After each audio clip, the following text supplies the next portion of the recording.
welcome to another weekly webinar on the waste industry here at Route Consultant. My name is Josh Gregory. If you've never been to one of these before, I lead our education team here at Route Consultant. And really all that means for you is that I'm here to help introduce you to these new and different industries and help you kind of learn about them and make sure that any questions you have that we're here to answer and accelerate your journey if you do decide that this is the right space for you. So as we're going through this, as we're talking today, if anyone has any questions, you're always free to type them in and we'll be here to answer them. If you're not here live, if you're watching this on YouTube later, feel free to email us at info@routeconsultant.com. We'll always make sure that we are here as a resource for you for whatever questions you may have. Now, if you do have questions and you're here live, make sure you put them in the Q&A button at the bottom. If you put it in the chat, I'll miss it, so just make sure you put it in the Q&A at the bottom. Now, format of today, though, is that we are going to focus on some content first before we get to any kind of questions. And so when we're talking about the waste industry, we're talking about all the different independent owners and independent contractors that operate and enable the waste to get picked up and transported away from your home or your business. But where does it go after that? These independent contractors are not just taking that trash and throwing it in their backyards. Instead, there is a huge network of landfills and transfer stations that are absolutely crucial to understand if you want to get into this industry and know how all these mechanics will work. So we've brought Tommy Turbyville back on to help with his decades of experience in this industry, both operating and analyzing these businesses. So Tommy, I see you there. Why don't you go ahead and say hello to everybody and we'll get started. Hey, everyone. Good to be here this afternoon. Perfect. Thanks, Tommy. So we're just going to take this a step at a time. So let's start at a really high level. I mentioned landfills, I mentioned transfer stations, but let's just start. What is a landfill? People probably have a vague conception of it, but how would you define it for this industry? Well, just to put it simply, a landfill is a permitted space, which is the permitting is controlled by the state governments, where waste goes as its final resting space that is buried in the earth. That's the simplistic version. Okay, yeah. Now, so are these owned by large corporations or individuals? Who owns these? Well, they're owned by both public and private. Okay.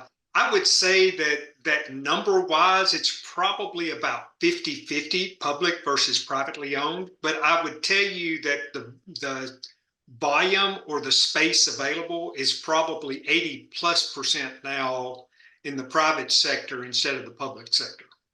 Okay, got it. So are these things that you can buy? How profitable are they? What does that look like?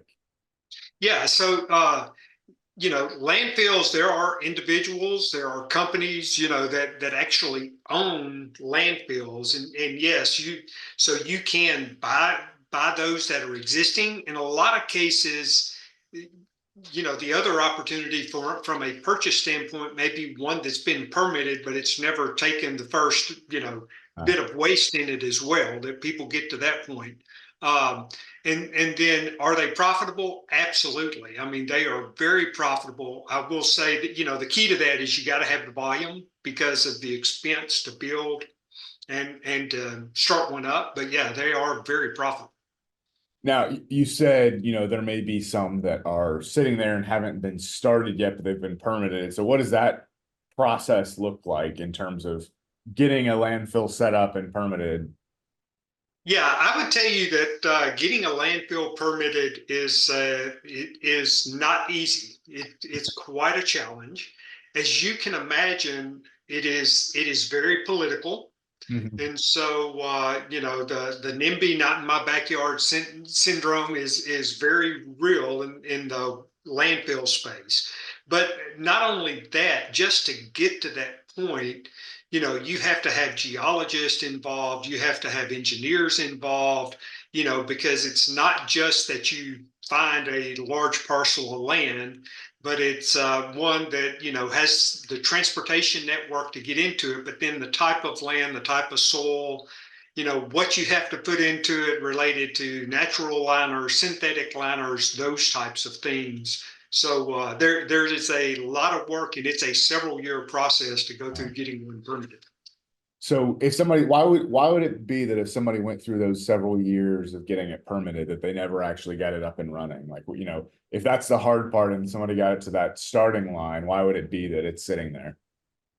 Some of it is one is they can sell it for, Got it.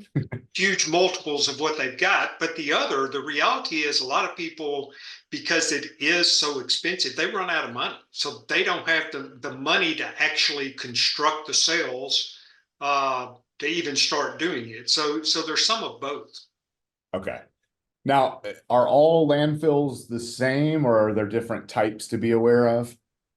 Yeah, there are really two types of landfills. The one that most people think of and that is the most commonly used is considered what's called a municipal solid waste landfill. That is the waste that comes out of the houses, out of businesses, just the general waste that's there. The other is considered what's called a C&D or construction and demolition landfill. Does not have the stringent requirements of an MSW landfill, and it takes construction materials. So stuff that is, that basically came from the earth, from construction, lumber, bricks, blocks, those types of things that you can take and put there. Okay, so is it conceivable that you might have to operate out of two different landfills depending on the types of waste you're picking up?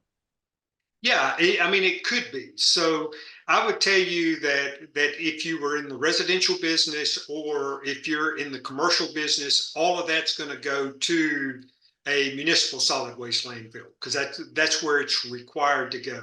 If you were in the industrial and construction line of business, which is the roll-off type containers, you could go to both.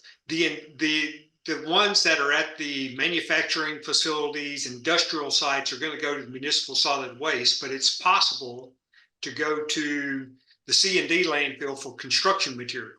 And one of the reasons you would do that is it's much less at the C&D sites, but you have to make sure you're taking the right material in there. Got it. Okay.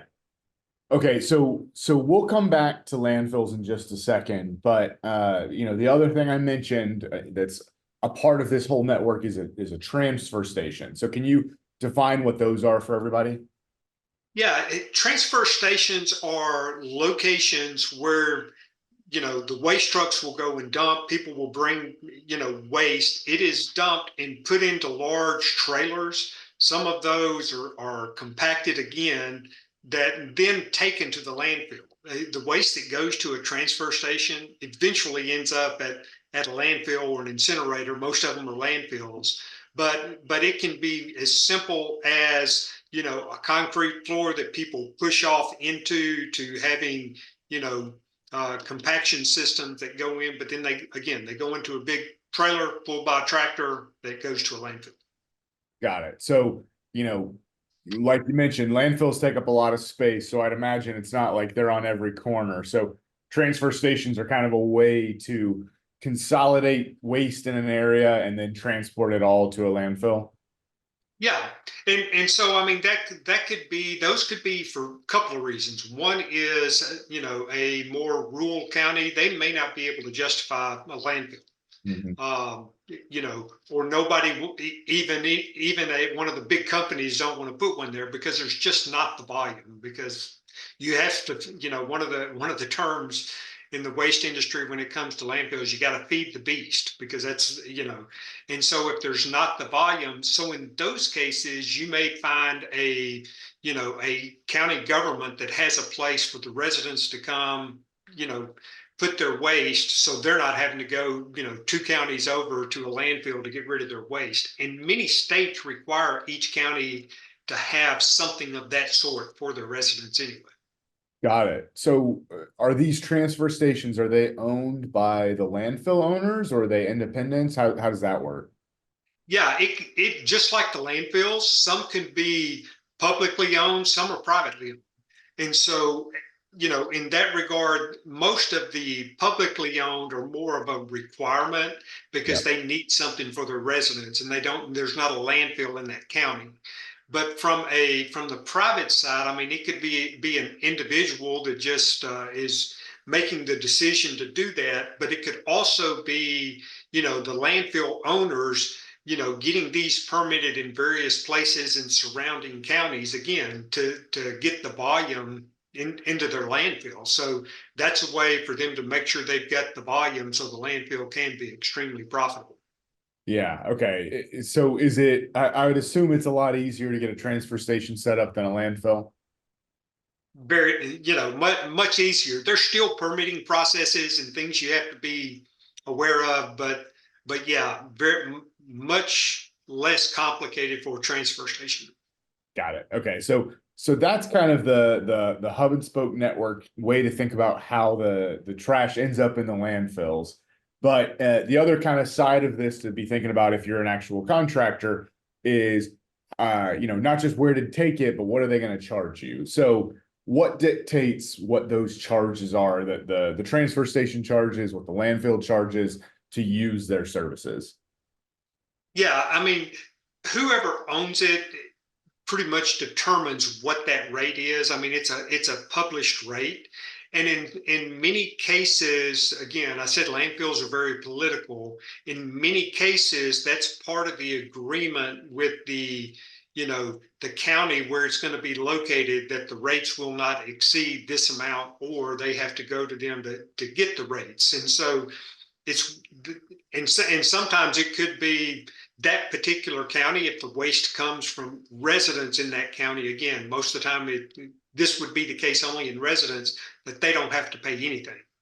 uh, that's one of the benefits they would have to say, yeah, you can put a landfill in our county. But it is, the rates are set for the most part, and it could be an agreement. The municipality or the government agency could have some say in that, but it's really driven by whoever owns it. Okay.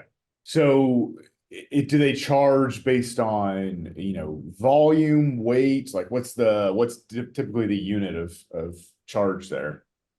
Yeah, and for most municipal solid waste landfills, the primary landfills, most of that is per ton.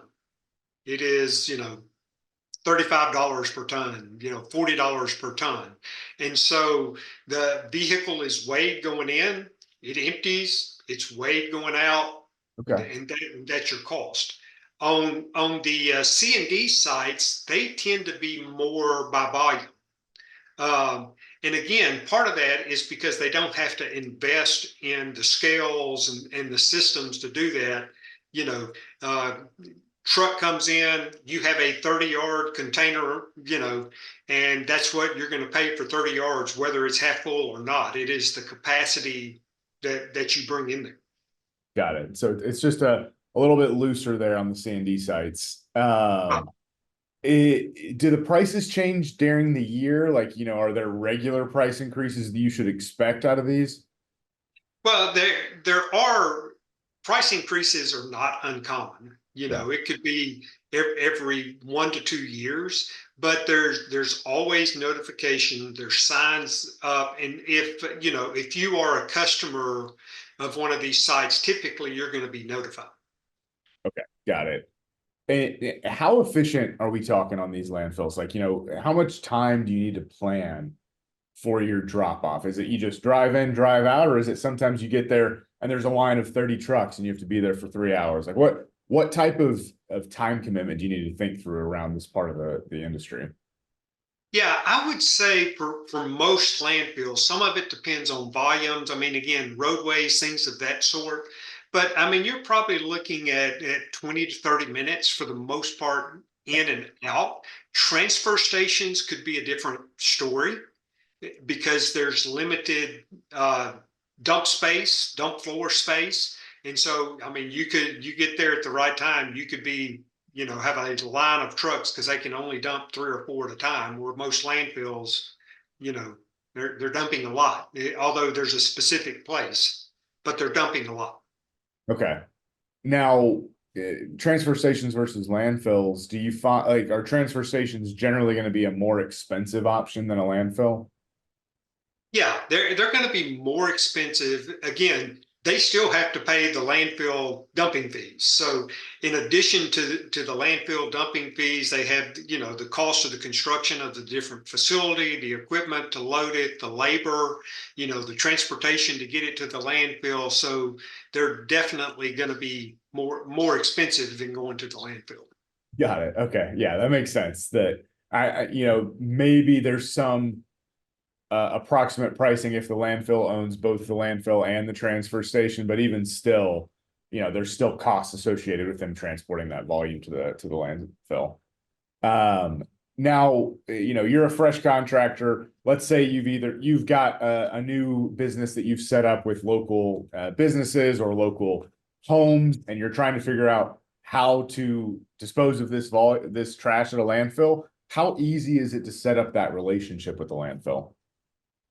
It's really not complicated, but you do want to set up an account so that because they are set up to where they can invoice you. Most of those are monthly, where they will invoice you monthly. Some could be as often as weekly, uh, but where they would invoice you. Otherwise, your drivers have to have cash, and you don't know what it's going to be because you don't know the exact weight. And so, I mean, go there. Yeah, you're going to have to fill out a credit app because basically they're giving you credit to do that, but it's not anything more complicated than, setting up any other vendor that you're going to use for the most part. So Uh, it's not a big involved process.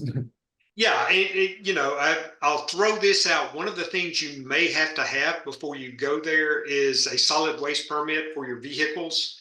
And again, those are not complicated. It's just basically, hey, this is a vehicle. It's going to pick up solid waste in this county, and they give they collect your money and give you a sticker that goes on there. So you may be required to have that when you go to set it up. It depends on different states, different municipalities all handle that differently, but almost all of them have some type of vehicle solid waste permit that has to be on the truck. Got it. Okay, that makes sense. Are there any kinds of waste that they won't take? Yeah, I mean, so when it talks about municipal solid waste, it is basically the normal waste that is generated from a business or a household. So there are a lot of exclusions, but it's stuff like hazardous waste, chemical waste, biomedical waste, you know. Um, in some places, I mean, tires, they may charge you per tire instead of per ton because of the requirements of trying to keep tires out of landfills for lots of different reasons. But, or liquid waste. And when I say liquid waste, I'm not talking about uh, regular waste that gets wet. I'm talking about there's a process it goes through and the end result is a liquid. Those types of things are not permitted in these landfills. And so do you have to find are there special landfills for those types of things, or how do you handle that type of waste if you have it? Yeah, I would tell you that either you need to specialize in that type of waste or totally stay away from it. Okay. Yeah. Because there's tons of requirements from the transportation side and everything else where it goes, and most of that is moved long distances because there's only a few of those types of sites that are able to handle that across the country. And it may be a silly question on my part, but do they go through every load that you drop off? Like, if you've got some waste in there that shouldn't be there, do they find out immediately, or is it all just dumped in a pile? Like, how do they actually know that you've given them some waste that you shouldn't have? Yeah, well, I mean, they look at it as the waste is being dumped. They look at it. If they see something, yeah, they'll stop the truck, and they may charge you, and you may have to load it all back on there. But I would tell you the biggest part of that to protect yourself is the agreement that you have with your customers that that's not allowed, and that customer maintains title to that waste should they accidentally, or hopefully none of them would, but intentionally try to get rid of it at a regular disposal rate. Got it.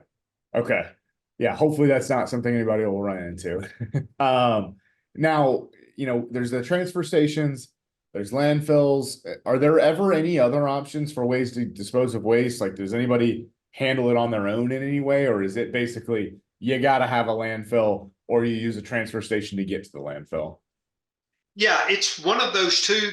The one thing, the other option that is out there, but it is very geographic across the U.S. is combustors or waste to energy plants or incinerators. I mean, there are some of those throughout the country.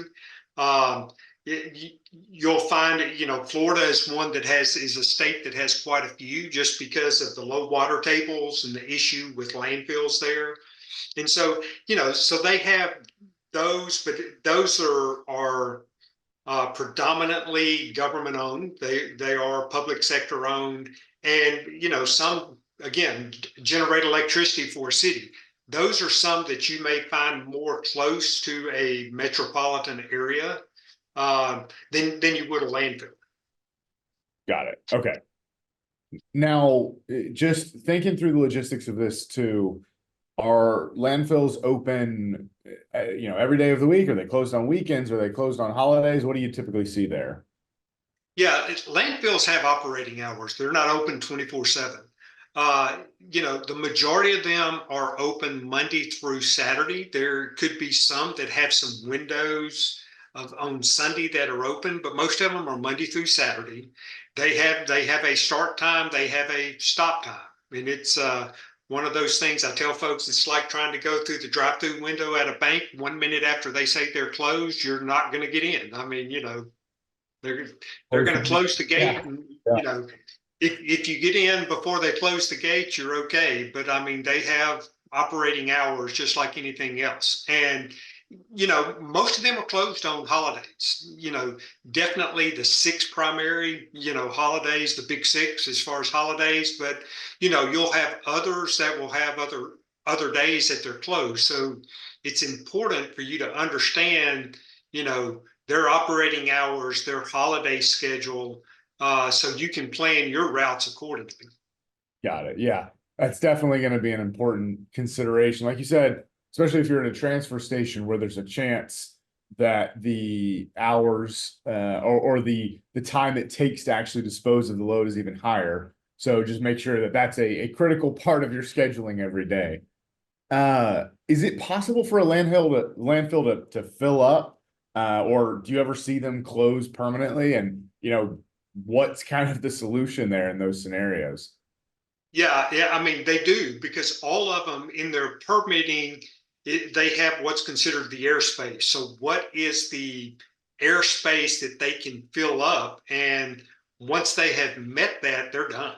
Uh, Now, there's multiple what they call sales, which is areas that they do this. But yeah, there are a lot of closed landfills across the country today. Many of those are parks, things of that sort. uh, but the other thing, talking about landfills, and just one of the items related to cost of operating and owning a landfill, the owner of the landfill has responsibility for that site for 30 years after it closes. And so with that, they have to make sure they're collecting and processing the leachate, which is the rainwater and the liquid that composes, because again, there's liners, all of that gets captured. Methane gas, as it decomposes, it creates methane gas. So they have to show during the time they're operating that they are putting aside money and have the financial responsibility for that site for 30 years after it's closed. Yeah, yeah. So yes, it's profitable, but the front end's difficult. There's a lot of work and money you spend, and then you are responsible for the lifetime of that landfill and the 30 years after it. So it is a big undertaking, and so it's probably why most people don't get into it, or if they do, it's something they've they are very familiar with all the details of before you jump into it. It's not just something you don't just go and biz buy sell and get a landfill. Yeah. Yeah. And I would say, Josh, just one of the things, operating a landfill, what most people see, it is technical, but it's not complicated. I mean, they compact the waste, they have to cover it every day with so much, but what so many people don't see is while all that's going on, they're constructing new cells, they're putting in the liners, they're putting in the seals, they're having, sealing those up, having the inspections, they're collecting the leachate and the methane. I mean, some of them even have their own wastewater treatment plants to process the leachate.